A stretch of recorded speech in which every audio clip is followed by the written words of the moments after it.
यह कहानी है एक डरावनी रात की। किसी गांव में एक बंटी नाम का लड़का रहता था। वह परीक्षा देने के लिए गुजरात जा रहा था। ठंडी का दिन था, चारों तरफ कोहरा ही मचा हुआ था। सामने सामने कुछ भी नहीं दिख रहा था। पूरे 15 घंटे के बाद वह गुजरात पहुंचा और स्टेशन पर उतरा। बंटी का परीक्षा अगले दिन था, इसलिए वह एक हॉस्टल में रहने के लिए सोचा। रात हो गई थी और कहीं भी उसे कुछ हॉस्टल नहीं मिल रहा था। उसके पास बजट के हिसाब से बहुत कम पैसे थे। उसने एक सस्ते में होटल में एक मकान मालिक से पूछा और उसे एक होटल मिल गया सस्ते दामों में। वह उस होटल में एक कमरा बुक करवाया और जब वो कमरे में गया तो कमरे के चारों तरफ जाले लगे हुए थे और मकड़ी के आसपास लटक रहे थे। ऐसा लग रहा था कि यह कमरा काफ़ी सालों से बंद था और कमरे के अंदर का माहौल एकदम डरावना और सुनसान लग रहा था। बंटी ये सब देखकर थोड़ा सा डर गया, फिर भी उसे नज़रअंदाज करते हुए वहाँ पर रहने लगा। बंटी ने होटल से खाना मंगवाया और खा पी कर सोने चल दिया। जब वह सो रहा था तो लगभग रात 1 बजे करीबन उसे किसी पायल के घुंघरू की आवाज़ सुनाई दी। वह बंटी सोचने लगा और कि रात को किसकी आवाज़ सुनाई दे रही है। जल्दी से वह खिड़की के पास गया और यह पता करने के लिए कितनी रात को किसकी पायल की आवाज़ सुनाई दे रही है और इस सुनसान रास्ते में कौन आधी रात को घूम रहा है, क्योंकि वहाँ होटल में बंटी और मैनेजर के अलावा कोई नहीं था। बंटी ने कहा, फिर यह किसकी आवाज़ होगी पायल की। बंटी खिड़की के पास गया और बहुत देर तक आ रहा, उसे कोई नहीं दिखा। इधर उधर ताकने के बाद उसे कोई नहीं दिखा, फिर वह सोने के लिए चला गया। बाद में फिर उसे वही आवाज़ सुनाई दे रही थी। बाद में उसने उठकर सीधे कमरे में जाकर मैनेजर को फ़ोन किया।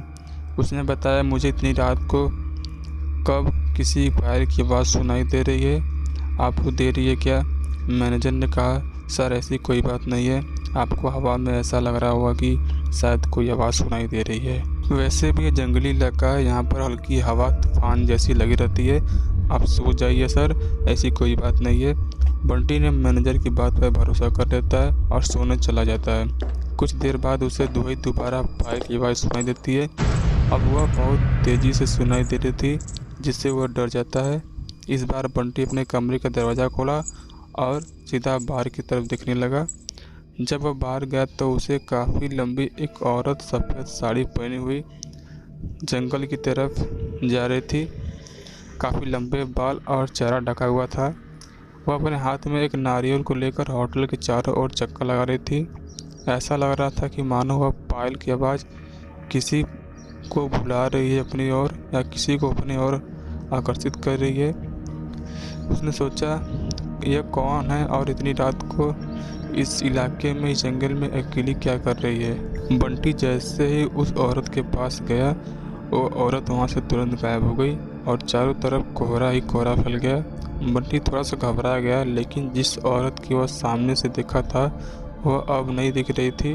बंटी अपने होटल में वापस जाने लगा, लेकिन फिर उसे दोबारा पायल की आवाज़ सुनाई देती है और वह रुक जाता है। बंटी अब उसे ढूंढते ढूंढते जंगल की ओर जाने लगा। चलते चलते वह अपने हॉस्टल से इतना दूर हो गया कि उसे पता ही नहीं चला। फिर उसने अपने घने जंगल में कुछ ऐसा देखा जिसे देखकर उसका दिल दहल गया। उसने देखा कि उस औरत ने एक पीपल के पेड़ के नीचे 5-6 लाश रखी थी और बारी बारी से उसे नोच नोच कर खा रही थी। उसका मुंह में खून लथपथ और हाथों में खून से एकदम उसका हाथ लाल था। यह मंजर देखकर वह बहुत ही डर गया। बंटी ने जब यह सब देखा तो उसके पांव तले ज़मीन खिसक गई। ये सब नज़र देखकर उसने डर गया और साथ में रोना लगा और चुड़ैल अब मुझे भी मार देगी। यह सब सोचकर उसे वहाँ से तुरंत भागने का प्रयास किया और उसने हिम्मत जुटाया और धीरे धीरे हनुमान चालीसा पढ़ने लगा और वहाँ से भागा ताकि उसे वह चुड़ैल देख ना सके। अचानक चुड़ैल उसके सामने आ गई। बंटी घबराया नहीं और हनुमान चालीसा का जाप करते करते वहाँ से भाग गया। भागते भागते सीधा अपने होटल में वापस आ गया। थोड़ी देर बाद रुका तो उसे एक आदमी दिखाई दिया। उसने देखा और ऐसा लग रहा था कि ये अच्छा आदमी है। वह बंटी के पास आकर बोला, अरे भाई, इतना डरे हुए क्यों हो और क्या हुआ, तुम भाग क्यों रहे हो? बंटी ने सारा किस्सा उस आदमी को सुनाया तो उसने बताया कि भाई तुम बहुत ही किस्मत वाले हो, आज तुम बच गए हो। वह भूत किसी को भी नहीं छोड़ती है। और तुम्हें इस होटल में क्या कर रहे हो?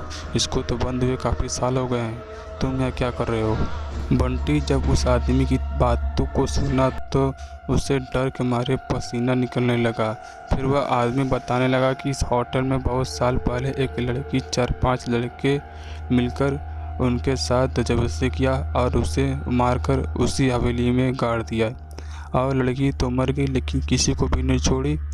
और जब भी रात के समय इस रास्ते से कोई गुजरता है या फिर कोई इस होटल में रहता है तो लड़की उस पर कब्जा कर लेती है और उसे मार देती है। और कुछ दिन बाद इस होटल में पुलिस ने छापा मारा था और तभी से ये होटल बंद पड़ा है। और तुम कह रहे हो कि होटल खुला है, तुमने मैनेजर से बात की? बंटी ने जब वह मैनेजर आदमी की फ़ोटो दिखाई उस आदमी को तो वह आदमी डर के मारे कांपने लगा, क्योंकि जो वह मैनेजर तो कई साल पहले ही मर चुका था। वह कैसे बंटी को कमरा दे सकता है? ऐसा हो ही नहीं सकता। बंटी ने ऐसा सुनकर वह बहुत ही घबरा गया और रोने लगा। और बाद में उस आदमी ने उसे चुप कराया और बाद में कहा, चलो तुम आज रात मेरे घर रह लो, मेरा घर पास में ही है, डरो मत, मैं अब आ गया हूँ। बंटी उस आदमी का धन्यवाद किया और उसके साथ घर चला गया। अब उसने वादा किया था कि आज के बाद मैं कभी ऐसी अनजान जगह नहीं जाऊँगा जिस पर मुझे ऐसी अनहोनी का एहसास और सामना हो जाए। तो दोस्तों, कहानी कैसी लगी मुझे कमेंट जरूर बताइएगा। और ऐसे ही कहानी सुनने के लिए हमारे चैनल सफेद पिचासों को सब्सक्राइब जरूर कर लीजिएगा। मिलते हैं एक नेक्स्ट और सच्ची घटना को लेकर। तब तक के लिए अपना ख्याल रखें।